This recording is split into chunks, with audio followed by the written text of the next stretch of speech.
حجاج ابن یوسف جو ہے ایک بہت ظالم شخص تھا، آل امیہ میں سے تھا، ان کا خدمت گزار بنو ثقیف میں سے تھا۔ آل امیہ سے مراد ہے کہ امیہ والا تھا، خود وہ یعنی بنو امیہ میں نہیں تھا، بنو ثقیف میں سے تھا۔ حجاج ابن یوسف عبد الملک بن مروان کا رائٹ ہینڈ تھا اور کوفے کا گورنر تھا، اور پھر اس کو لالچ دی گئی کہ تم اگر عبداللہ ابن زبیر کو قتل کر دو تو تمہیں حجاز کا گورنر بنا دیں گے، کیونکہ عبداللہ ابن زبیر نے مروان کے دور کے اندر 9 سال کے لیے وہاں پہ خلافت قائم کر لی تھی۔ شہادت حسین کے بعد مسلمان حکومتیں 2 حصوں میں بٹ گئی تھی، شام میں اور باقی سارے ایریا میں یزید یعنی حکمران تھا، اور یہاں پہ چونکہ شہادت حسین کے بعد آپ کو پتہ ہے واقعہ ہررا ہوا، اور اس کی وجہ سے ایک ریونج تھا شہادت حسین کے۔ ریونج میں چونکہ اہل مدینہ نے بیعت توڑی تھی، اس لیے یزید نے حملہ کروایا تھا مدینہ شریف پہ، اسے واقعہ ہررا گیا۔ اس کے بعد خانہ کعبہ شریف میں اس پورے ایریا میں عبداللہ ابن زبیر نے حکومت قائم کر لی، پھر ان کو بھی شہید کرنے کے لیے اس نے بھیجی فوج، لیکن وہ کامیاب نہیں ہوئی۔ پھر مروان بعد میں آیا، بیچ میں کچھ عرصے کے لیے یزید کا بیٹا تھا معاویہ، لیکن اس نے چھوڑ دیا، معاویہ ابن یزید۔ بعد میں مروان بھی کوشش کرتا رہا، کامیابی نہیں ہوئی۔ جب اس کا بیٹا عبد الملک بن مروان بنا نا، اس نے حجاج ابن یوسف ظالم شخص کو بھیجا، اور اس نے پھر دوبارہ سے یعنی چڑھائی کی، اور یہ پوری ڈیٹیل آپ کو صحیح مسلم میں ملے گی، کتاب الحج چیپٹر میں، اور مشکات میں بھی آپ کو 30 جلد میں جو قریش کے مناقب والا بیان ہے نا، اس میں آپ کو ایک مسلم شریف کی حدیث ملے گی۔ ایک حدیث یہ ملے گی کہ نبی علیہ السلام نے فرمایا بنو ثقیف میں ایک کذاب اور ایک ظالم شخص پیدا ہو، ایک کذاب اور ایک ظالم۔ کذاب کے بارے میں یعنی لوگوں کا دعویٰ ہے مختار ثقفی، ہمیں کوئی دلیل نہیں ملی، ترمذی سے ایک لے کے آتے ہیں، لیکن وہ امام ترمذی نے کہا ہے کہ کہا جاتا ہے، کہا تو بہت کچھ جاتا ہے، سند بیان نہیں کی۔ بہرحال اسماء بنت ابی بکر سیدہ عائشہ کی جو بڑی بہن تھی، انہوں نے کہا کہ یہ جو بنو ثقیف کا ظالم ہے وہ حجاج ابن یوسف ہے، یہ صحیح مسلم میں ہے، اور پوری حدیث مسلم شریف میں مشکات میں 30 جلد میں آپ کو ملے گی پوری ڈیٹیل حدیث کہ عبداللہ ابن زبیر کو اس نے شہید کروا دیا، اور مکے کے دروازے پہ اس نے ان کی لاش ٹانگ دی، عبرت کی، نعوذ باللہ، صحابی رسول کی، عام صحابی نہیں، صحابی رسول کا بیٹا، اشرف مبشرہ حضرت زبیر کا بیٹا، حضرت عائشہ کا بھانجا اور سیدہ اسماء کا بیٹا۔ اور یہ وہ شخص ہے، بخاری شریف میں آتا ہے کہ کفار مکہ کہتے تھے کہ ہم نے بندھن کر دی ہے، مسلمانوں کی اولاد نہیں ہوگی۔ پہلا بچہ جو پیدا ہوا وہ عبداللہ ابن زبیر تھے۔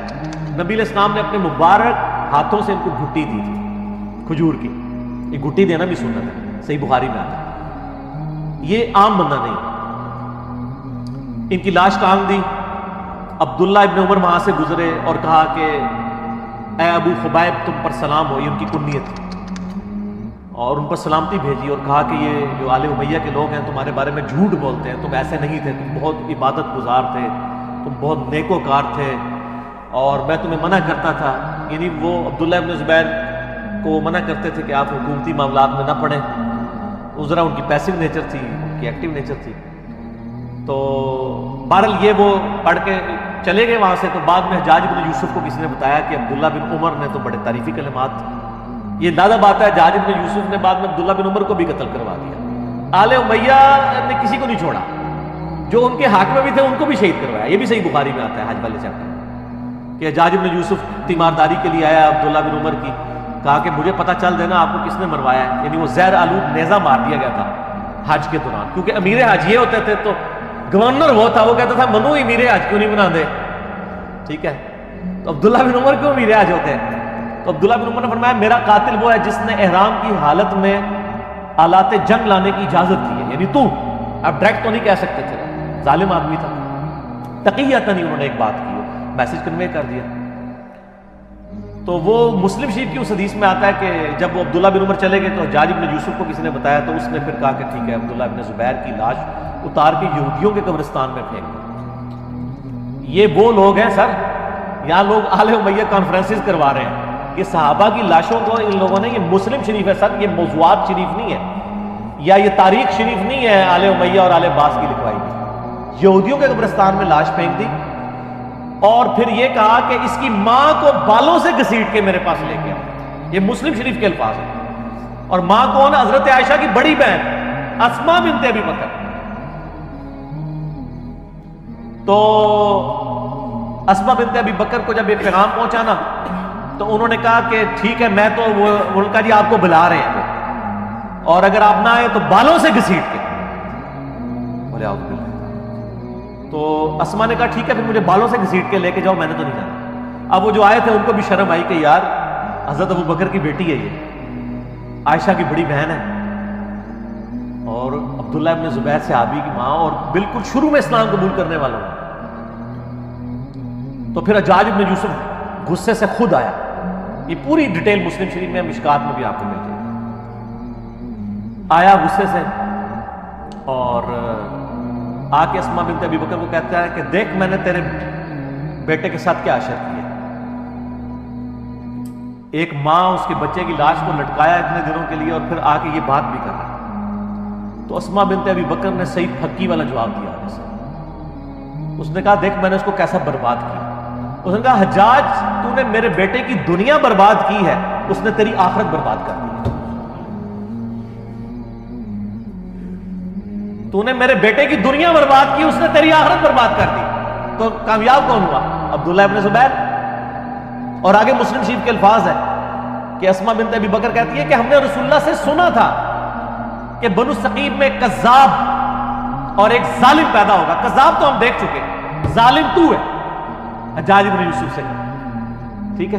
اور پھر فرمایا کہ میں نے سنا تو مجھے کہتا ہے کہ 2 آزار بند والی. یہ سیدہ اسما کی یعنی آپ سمجھ لیں ایک خصوصیت کے طور پہ بیان کیا جاتا تھا, 2 آزار بند والی. تو اس نے کہا ہاں. تو ان کا تجھے پتا یہ 2 آزار کیوں تھے؟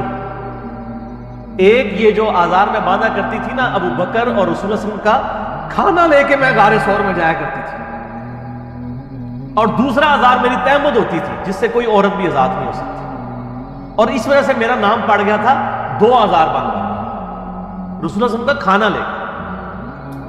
تو آپ اندازہ کریں کہ آل امیہ نے ان لوگوں کو جنہوں نے اسلام کے لیے اتنی قربانیاں دی تھی ان کے ساتھ کیا کیا ظلم کیا. صرف آل رسول کے ساتھ ظلم نہیں کیے, باقی صحابہ کی اولاد. یہ جو آج جو ہے وہ سعودیہ کے ریال لے کے ان کے فضائل و برکات جھوٹے بیان کرنے کی کوشش کر رہے ہیں, ان کو پتہ نہیں ہے کہ یہ بھی کیا کر رہے ہیں. یہ اپنی دنیا بچانے کے چکر میں اپنی آخرت برباد کر رہے ہیں ان کی جھوٹی وکالت کر کے.